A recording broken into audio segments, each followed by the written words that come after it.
కరీంనగర్ వేదికగా ప్రజలను మరోసారి మోసం చేసేందుకు కుట్ర పన్నారని ఎంపీ బండి సంజయ్ ఫైర్ అయ్యారు. తెలంగాణ సమాజం చీదరించుకుని కేసీఆర్ ని ఓడించినా ఇంకా బుద్ధి రాలేదని దుయ్యబట్టారాయన. నాడు కేంద్ర మంత్రిగా పనిచేసిన కేసీఆర్ ను ఎందుకు తొలగించారో ప్రజలకు తెలపాలని డిమాండ్ చేశారు. అవినీతికి కేర్ ఆఫ్ అడ్రస్ గా ఉన్న కేసీఆర్ నిజాయితీ పరుడంటూ ప్రచారం చేయడం సిగ్గుచేటని బండి సంజయ్ విమర్శించారు. అబద్ధాలతో సమాజాన్ని తప్పుదారి పట్టించి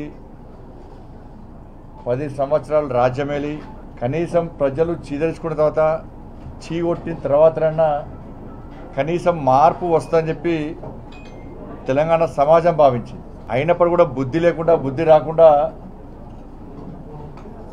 వాళ్ళ అధినాయకుడు కేసీఆర్ గారి కాంచెల్లి కింది స్థాయి వరకు కూడా అన్ని అబద్ధాలే.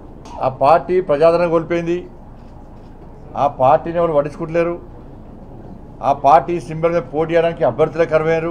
మళ్ళా తెలంగాణ సెంటిమెంట్ రగిలించే ప్రయత్నం చేస్తున్నట్టుగా స్పష్టమైంది. అన్న కేసీఆర్ కేంద్ర మంత్రిగా ఉన్నప్పుడే నీ మీద ఆరోపణలు వచ్చినాయి.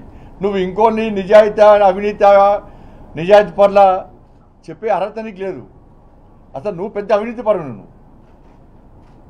ఈ కాళేశ్వరం ఇవన్నీ తర్వాత తెలంగాణ దోచుకున్న తర్వాత, కానీ దానికంటే ముందు నువ్వు కేంద్ర మంత్రిగా ఉన్నప్పుడు నీ మీద సహారా కేసు మీద ఆరోపణలు వచ్చినా లేవా?